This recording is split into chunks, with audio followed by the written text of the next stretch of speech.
गांव में 4 दोस्त रहा करते थे, कल्लू, मदन, रमेश, चंदू। वो चारों दोस्त निकम्मे और आवारा थे। उनका काम दिन भर जुआ खेलना और गप्पे मारना था। वो गांव के लोगों की बातों की खिल्लियां उड़ाते थे। चारों दोस्तों से उनके घर वाले भी परेशान थे। अरे यार चंदू, तेरी अच्छी सेहत बन रही है। तू आजकल क्या खा रहा है? ये तो एक राज की बात है। अरे हमें भी तो बता, तेरे सेहत का ऐसा क्या राज है जिससे तो कुछ ही दिनों में हट्टा कट्टा हो गया है? हाँ हाँ भाई, बता बता, हम भी तो जाने। ठीक है, बताता हूँ, मगर तुम लोग किसी को मत बताना। अरे भाई, हम क्यों बताने लगे भला? एक बार मैं दोपहर को घर जा रहा था, मुझे अम्मा के बाड़े से मुर्गी की आवाज आई। तो मैंने चुपचाप जाकर देखा कि वहाँ कुछ मुर्गियाँ बैठी अंडे दे रही थीं। मैं कुछ देर वहाँ पर रुक गया। फिर जैसे ही मुर्गियों ने अंडे दे दिए, मैं सभी अंडे लेकर घर आ गया। और अब मैं रोज रोज चुपचाप कुछ अंडे लेकर आता हूँ। और मेरी सेहत का राज है अम्मा की मुर्गियों के ताजा ताजा अंडे। अरे वाह भाई चंदू, तू तो सही मौज ले रहा है। कभी हमें भी तो चखा अम्मा की मुर्गियों के अंडे का स्वाद। हाँ भाई, ये सही बात नहीं है। अकेले अकेले तुम ही सब चट कर जाओ, थोड़ा हमारे बारे में भी तो सोचो। हाँ हाँ ठीक है, कल तुम लोगों के लिए भी ले आऊंगा। चलो रामू काका के पास चलते हैं, चाय पीने का बहुत मन हो रहा है। मगर मेरे पास पैसे ही नहीं हैं। यार पैसे तो मेरे पास भी नहीं है। अरे चलो मेरे साथ, आज देखो कैसे मैं तुम्हें मुफ्त में चाय पिलाता हूँ। चारों रामू काका की दुकान पे चाय पीने चल दिए।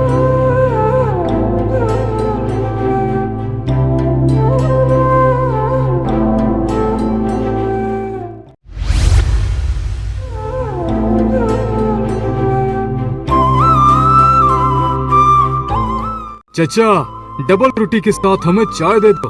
ठीक है, अभी लाया।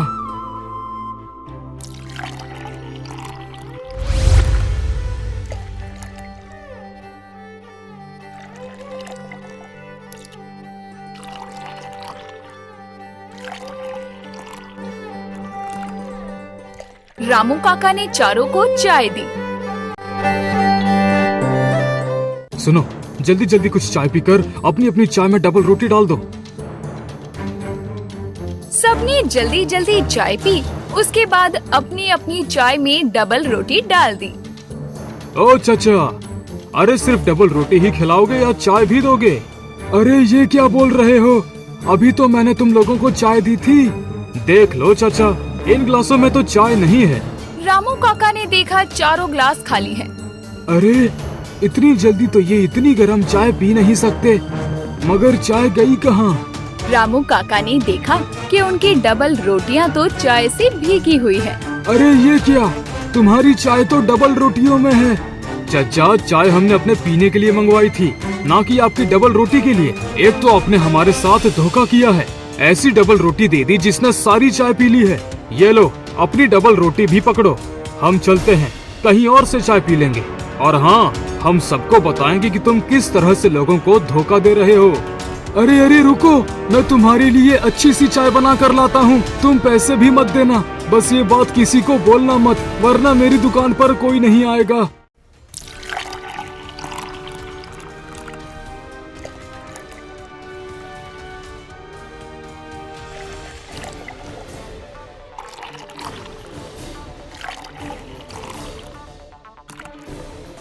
रामू काका ने उनको फिर से चाय दी। चारों ने चाय पी, फिर बिना पैसे दिए वहाँ से चले गए। देखो मेरा कमाल। हाँ हाँ यार, मान गए तुझे।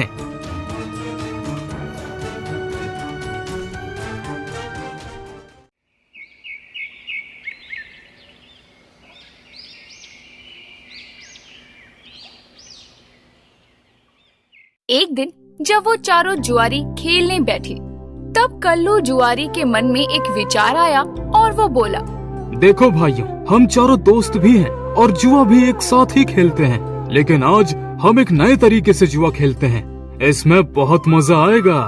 बताओ बताओ, कैसा जुआ है भाई ये? हमें भी तो पता लगे जरा। देखो, हम एक दूसरे को एक एक कहानी सुनाएंगे और कहानी होगी झूठ की और हमें मानना होगा सच। और अगर जो कहानी को सच नहीं मानेगा वो जुआ हार जाएगा और फिर 200 रुपए का जुर्माना भरेगा। अरे कहानी झूठी होगी तो हम सच कैसे मानेंगे? यही तो जुआ का नया खेल है यार। हम सभी को एक एक झूठी कहानी सुनाएंगे और जिसकी कहानी ज्यादा झूठी होगी वो पैसे जीत जाएगा। सारे दोस्त चक्कर में पड़ जाते हैं, लेकिन वो अपने दोस्त की बात रखने के लिए सभी बोले चलो ठीक है, आज ऐसा भी करके देख लेते हैं। सभी अपने अपने मन में झूठी कहानी सोचने लगते हैं। कुछ देर बाद मदन बोलता है कि मैं पहले कहानी सुनाऊंगा। एक समय ऐसा था, मेरे दादाजी के पास बहुत बड़ा घोड़शाल हुआ करता था, जिसमें बहुत सारे घोड़े और घोड़ियां हुआ करते थे। मेरे दादाजी जब सुबह उठकर वो घोड़ियों की गौशाला में जाते थे तो वो सारी घोड़ियों के ऊपर हाथ रखते हुए गिनते जाते थे। जाते जाते आखिरी में उन्हें रोज एक घोड़ी ब्याई हुई मिलती थी, जिससे मेरे दादाजी के पास इतने घोड़े हो गए थे और वो बहुत अमीर भी थे और उनके पास नौकर चाकर भी बहुत थे। और मेरे दादाजी के पास अच्छे अच्छे नस्ल के घोड़े हुआ करते थे। दूर दूर से दादाजी के पास घोड़े घोड़ी लेने व्यापारी आते थे। बहुत महंगे महंगे घोड़े खरीद कर भी ले जाते थे। लेकिन एक रात मेरे दादाजी की गौशाला में घुस गए चोर और सारे घोड़े चोरी कर कर ले गए।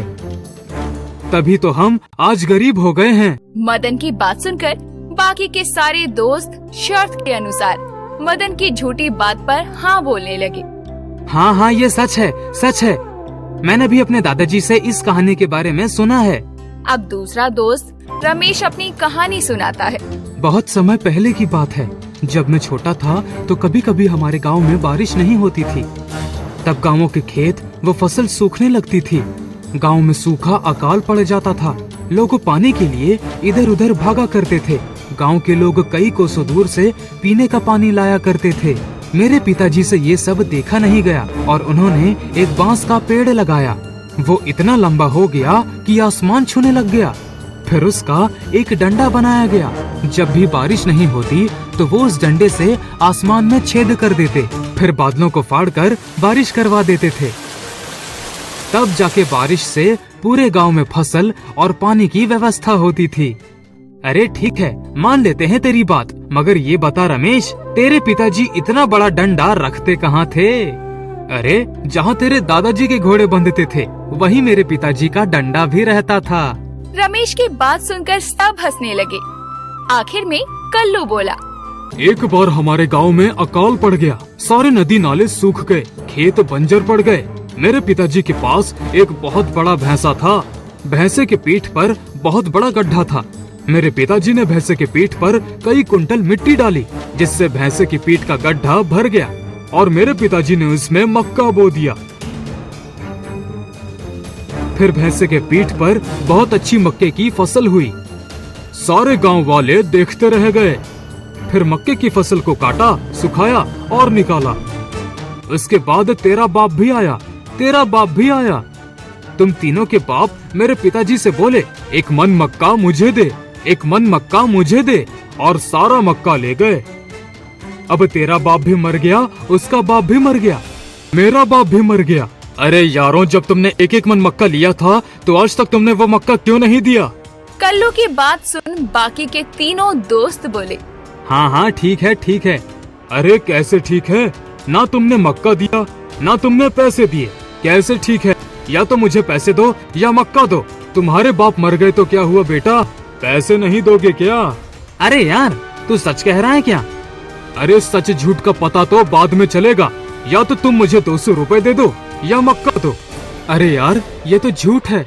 ठीक है, मेरी कहानी झूठ है तो शर्त के अनुसार जो कहानी को झूठ बोलेगा वो 200 रुपए देगा। अगर किसी को मेरी कहानी झूठी लगती है तो लाओ 200 रुपए। और अगर मेरी कहानी सच है तो लाओ मेरे पिताजी का दिया हुआ एक एक मन मक्का। कल्लू ने तीनों को सही से फंसा दिया था। आखिर में कल्लू बोला, ठीक है, हम अपना फैसला पंचायत में करेंगे।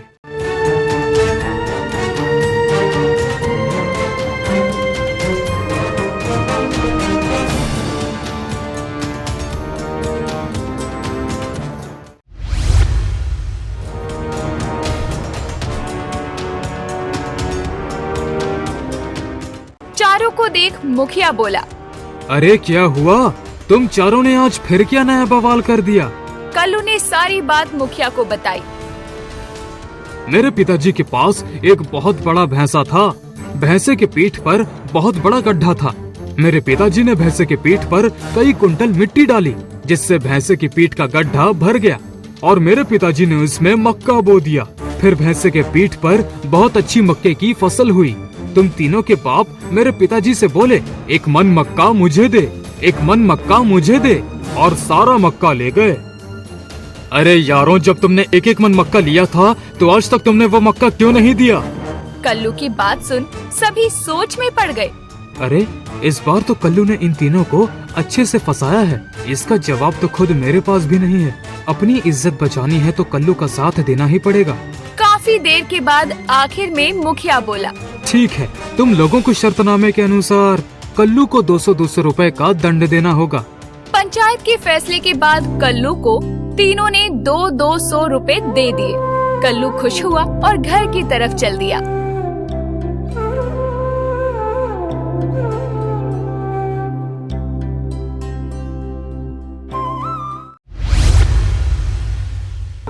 तो दोस्तों, ये थी हमारी आज की मनोरंजक कहानी। आपको हमारी ये कहानी पसंद आई हो तो हमारे चैनल को जरूर सब्सक्राइब कीजिए और हाँ, बेल आइकन दबाना ना भूलिएगा।